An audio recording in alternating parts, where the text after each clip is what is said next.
Hello दोस्तों, नमस्कार। स्वागत है आपका एक बार फिर से आपके अपने YouTube चैनल डिजिफ्लाई में। तो दोस्तों, आज की इस क्लास में हम बात करेंगे एक मनोविज्ञान के बहुत ही महत्वपूर्ण टॉपिक, भारत में मनोविज्ञान का विकास। जी हाँ दोस्तों, development of psychology in India. यहाँ से दोस्तों हम इसको करने कैसे वाले हैं, सबसे पहले हम यहाँ पे थ्योरी कवर करेंगे, उसके बाद एमसीक्यूज को यहाँ पे हम कवर करेंगे। जितने भी प्रश्न यहाँ से एग्जाम में बनते हैं वो सभी आज की इस वीडियो में दोस्तों यहाँ पे धराशायी हो जाएंगे। और इस वीडियो के देखने के बाद आपको जितने भी प्रश्न यहाँ से बनेंगे इस टॉपिक से, development of psychology in India से, तो वो यहीं से प्रश्न आपको देखने को मिल जाएंगे। तो बस आपको करना क्या है दोस्तों, वीडियो को हमारे साथ शुरू से लेकर अंत तक अच्छे से देखना है, क्योंकि यहाँ पे हम पहले कंसेप्ट को क्लियर करते चलेंगे और जैसे ही हमारे ये कंसेप्ट पॉइंट टू पॉइंट खत्म हो जाएंगे उसके बाद हम यहाँ पे एमसीक्यूज प्रैक्टिस करेंगे। इन्हीं टॉपिक से, मतलब इसी टॉपिक से वो एमसीक्यूज होंगे। तो कहीं ना कहीं आपको वो सारी चीजें जो हम यहाँ पे देने वाले हैं आज के इस वीडियो में, वो काफी ज्यादा पर्याप्त होंगी। आने वाले कोई भी टीचिंग एग्जाम हो आपका, जैसे यूपी टेट हुआ, DSSS भी हुआ, केवीएस हुआ, जितने भी टीचिंग एग्जाम हैं सभी में यहाँ से दोस्तों आपको काफी हेल्प होगी। तो चलिए बिना वक्त गवाए दोस्तों शुरुआत करते हैं भारत में मनोविज्ञान का विकास। तो सबसे पहला पॉइंट है यहाँ पे कि भारतीय दार्शनिक परंपरा मानव चेतना, आत्मा, मन संबंधों और विभिन्न प्रकार के मानसिक कार्यों जैसे अनुभूति, धारणा, भ्रम, ध्यान और तर्क आदि पर मानसिक प्रक्रियाओं और प्रतिबंधों पर अपना ध्यान केंद्रित करने में समृद्ध है। तो यहाँ पे चीजें क्लियर हुई। जो भारतीय दार्शनिक परंपरा है वो किससे जुड़ी हुई है? मानव चेतना से, आत्मा से, मन शरीर संबंधों से और विभिन्न प्रकार के मानसिक कार्यों जैसे कि अनुभूति, धारणा, भ्रम, ध्यान और तर्क आदि पर मानसिक प्रक्रियाओं और प्रतिबंधों पर अपना ध्यान केंद्रित करने में समृद्ध है। तो धीरे धीरे इसी तरीके से हम यहाँ पे पूरा विकास को समझेंगे, कैसे जो है भारत में मनोविज्ञान का विकास हुआ। चलिए यहाँ पे समझेंगे कि भारत में इस विषय के विकास पर अभी भी पाश्चात्य मनोविज्ञान का प्रभुत्व बना हुआ है। किसका? पाश्चात्य मनोविज्ञान का प्रभुत्व बना हुआ है। हालांकि देश और विदेश दोनों में प्रस्थान बिंदुओं को खोजने के लिए कुछ प्रयास किए गए हैं और इन प्रयासों ने वैज्ञानिक अध्ययनों के माध्यम से भारतीय दार्शनिक परंपराओं में विभिन्न कथनों के सत्य मूल को स्थापित करने का प्रयास किया है। अब बात करें यहाँ पे जैसे कि भारतीय मनोविज्ञान के आधुनिक युग की शुरुआत, ठीक है, यहाँ पे अच्छे से हम पढ़ेंगे इसको कि भारतीय मनोविज्ञान के आधुनिक युग की जो शुरुआत है वो कलकत्ता विश्वविद्यालय के दर्शन शास्त्र विभाग में हुई।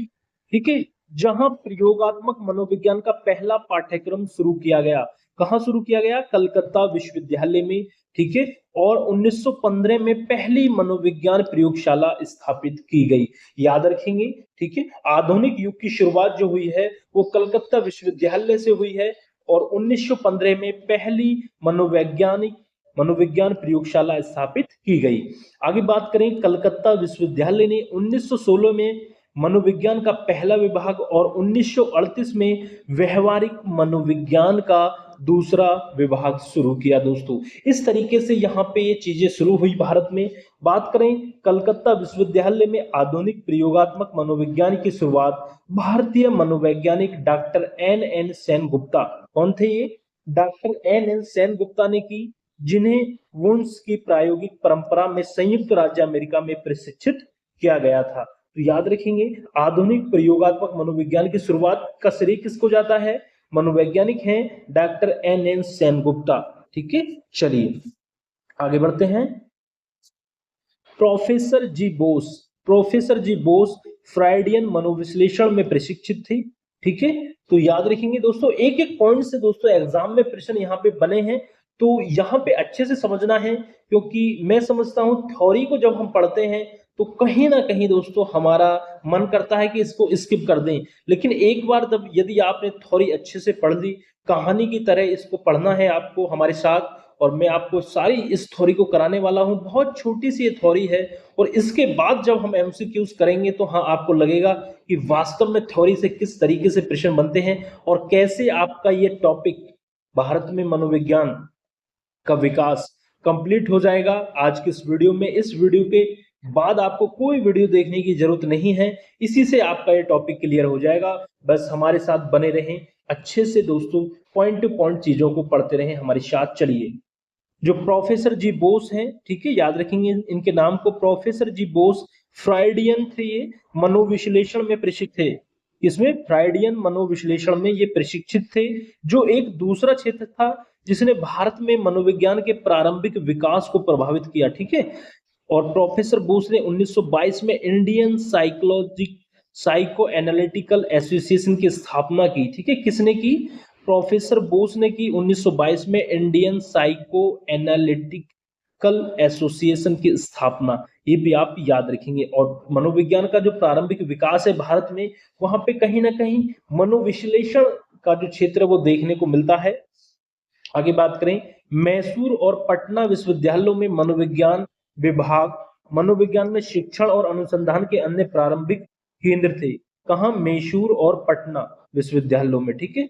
आगे बात करें, इन प्रारंभिक शुरुआतों से आधुनिक मनोविज्ञान भारत में एक मजबूत अनुशासन के रूप में विकसित हुआ, जिसमें बड़ी संख्या में शिक्षण, अनुसंधान और अनुप्रयोग केंद्र हैं, ठीक है। आगे बात करें, यहाँ पे उत्कल विश्वविद्यालय भुवनेश्वर और इलाहाबाद, ठीक है, उत्कल विश्वविद्यालय भुवनेश्वर और इलाहाबाद विश्वविद्यालय में यूजीसी द्वारा समर्थित मनोविज्ञान में उत्कृष्टता के 2 केंद्र हैं। लगभग 70 विश्वविद्यालय मनोविज्ञान में पाठ्यक्रम संचालित करते हैं। तो याद रखेंगे कितने? 70, लगभग 70 विश्वविद्यालय हैं जो मनोविज्ञान में पाठ्यक्रम संचालित करते हैं। 1986 में प्रकाशित अपनी पुस्तक psychology in a third world country the Indian experience में दुर्गानंद सिन्हा ने 4 चरणों में भारत में एक सामाजिक विज्ञान के रूप में आधुनिक मनोविज्ञान के इतिहास की खोज की। तो एक मनोवैज्ञानिक हुए दुर्गानंद सिन्हा, इन्होंने एक पुस्तक लिखी।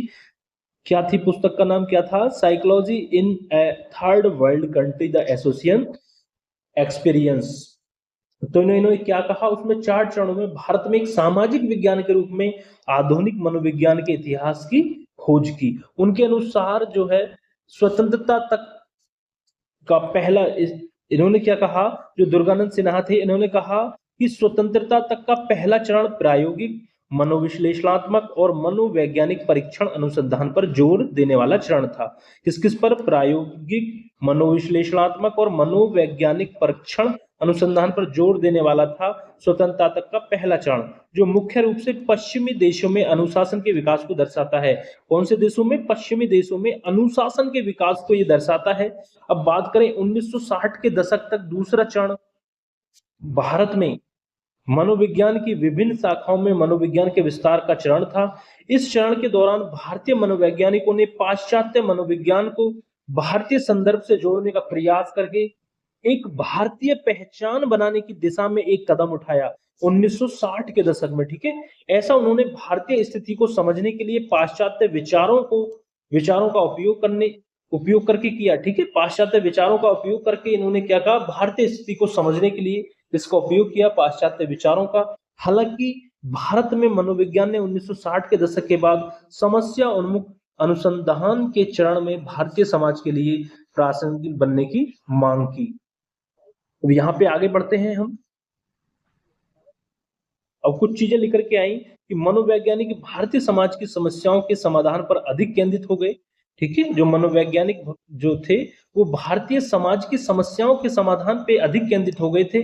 और इसके अलावा 1960 के दशक की बात चल रही है, जो मनोविज्ञान था उसमें मनोवैज्ञानिक ने क्या किया? मनोविज्ञान का सहारा लिया भारतीय समाज की समस्याओं के समाधान के लिए।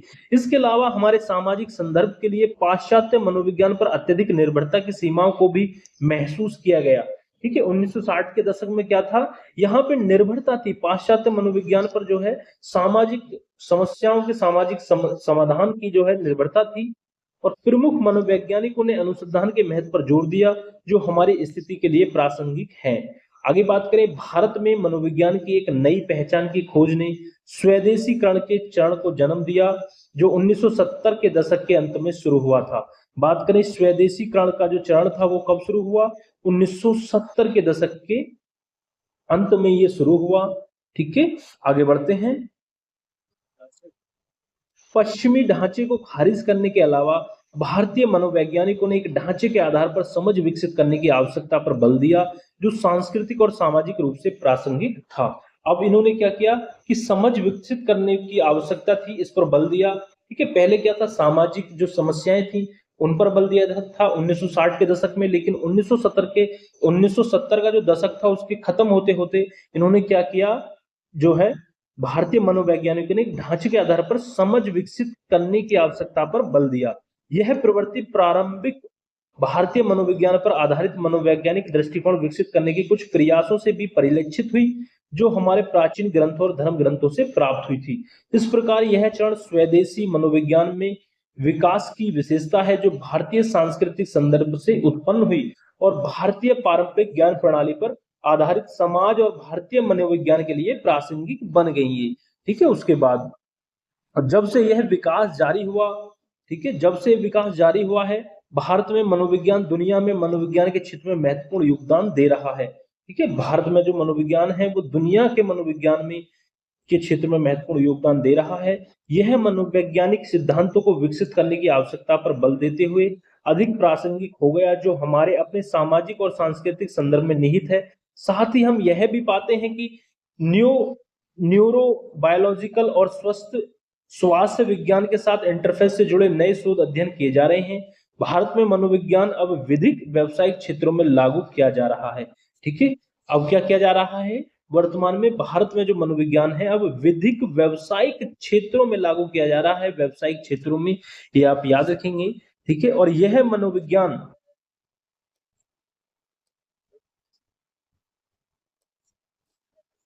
बात करें यहाँ पे, यह मनोवैज्ञानिक न केवल विशेष समस्याओं वाले बच्चों के साथ काम कर रहे हैं कि बल्कि वे अस्पतालों में नैदानिक नैदानिक मनोवैज्ञानिकों के रूप में, मानव संसाधन विकास और विज्ञापन विभागों में, कारपोरेट संगठनों के रूप में, खेल निदेशालयों में, विकास क्षेत्र में और आईटी उद्योगों में भी कार्यरत हैं। अब ये क्या कर रहे हैं जो मनोवैज्ञानिक हैं, ये केवल जो है ये समस्याओं, जो केवल विशेष समस्या वाले बच्चों के साथ काम नहीं कर रहे, बल्कि सभी क्षेत्रों में, व्यवसायिक क्षेत्रों में, जैसे अस्पतालों में नैदानिक मनोविज्ञान के रूप में, मानव संसाधन विकास और विज्ञापन विभागों में, कॉर्पोरेट संगठनों के रूप में, खेल निदेशालयों में और विकास क्षेत्र में और आईटी उद्योगों में भी ये कार्यरत हैं। इस तरीके से दोस्तों ये भारत में जो मनोवैज्ञानिक विकास हुआ, मनोविज्ञान का विकास यहाँ पे बताया हमने, चर्चा की पूरी, यहाँ पे पॉइंट टू पॉइंट चीजों को समझा। अब यहां से कैसे प्रश्न एग्जाम में बनते हैं उन सभी को अब यहाँ पे हम देखेंगे। तो चलिए उसको शुरू करते हैं दोस्तों। यदि वीडियो पसंद आ रही हो तो दोस्तों अब तक वीडियो को लाइक करें, शेयर करें, चैनल पर नए हैं तो प्लीज चैनल को सब्सक्राइब जरूर कर लें। चलिए बढ़ते हैं एमसीक्यूज की तरफ।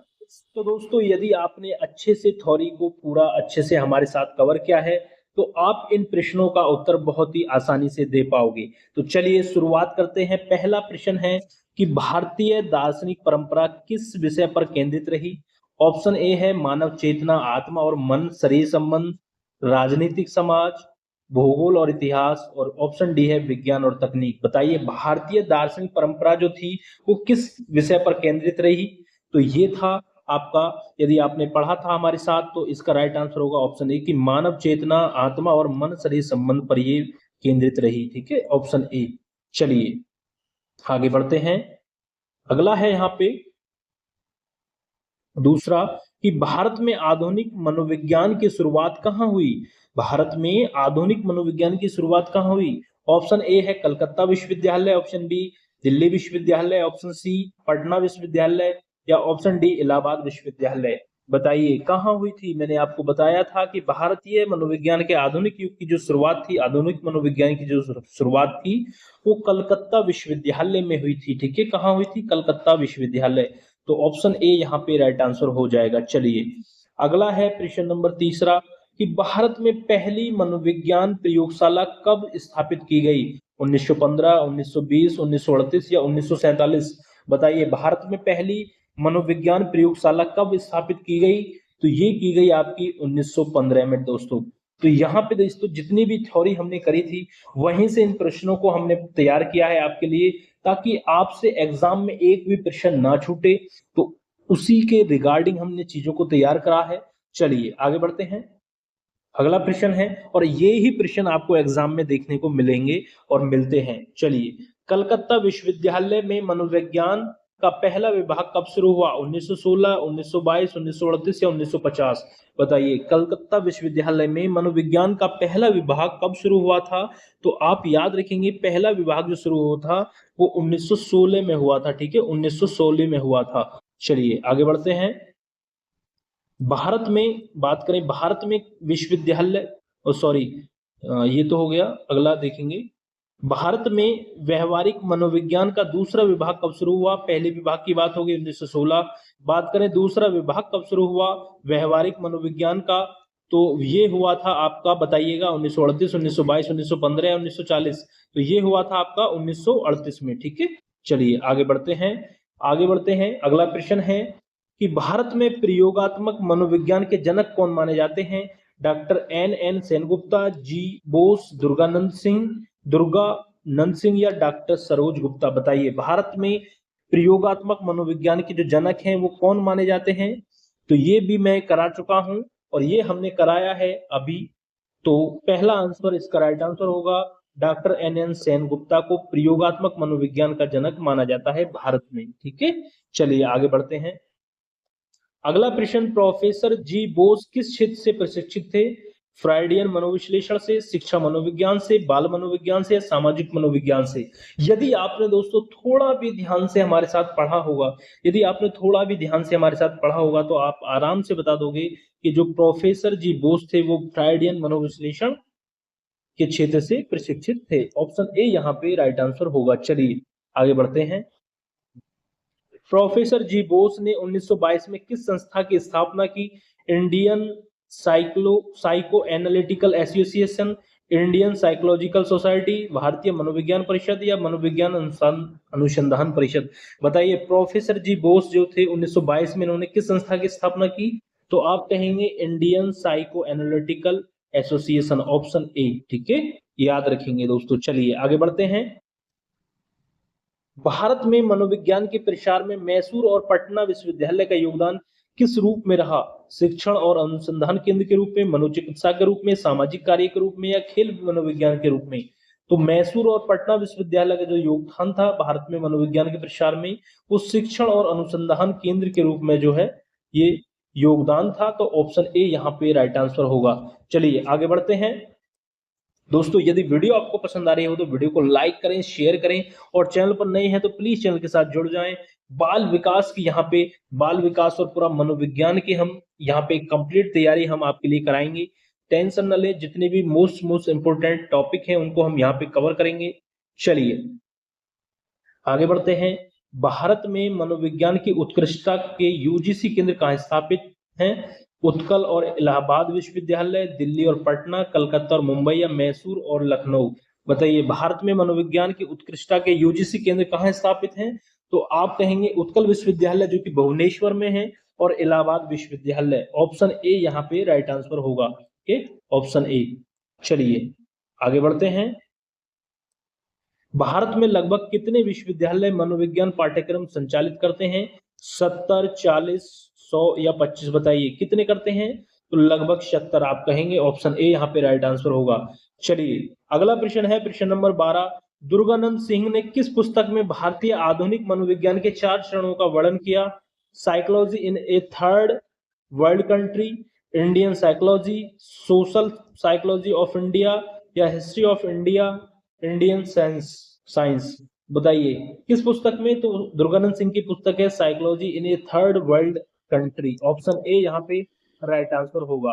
थोड़ा भी आपने यदि हमारे साथ पढ़ा होगा थ्योरी को तो बहुत ही आसानी से आप इनके आंसर दे पाओगे और इसी तरीके से आप एग्जाम में भी इनके आंसर दे पाओगे। चलिए, भारत में मनोविज्ञान का पहला चरण किस पर आधारित था? पश्चिमी अनुशासन पर या भारतीय संस्कृति पर या सामाजिक सुधार पर या धर्म ग्रंथ पर?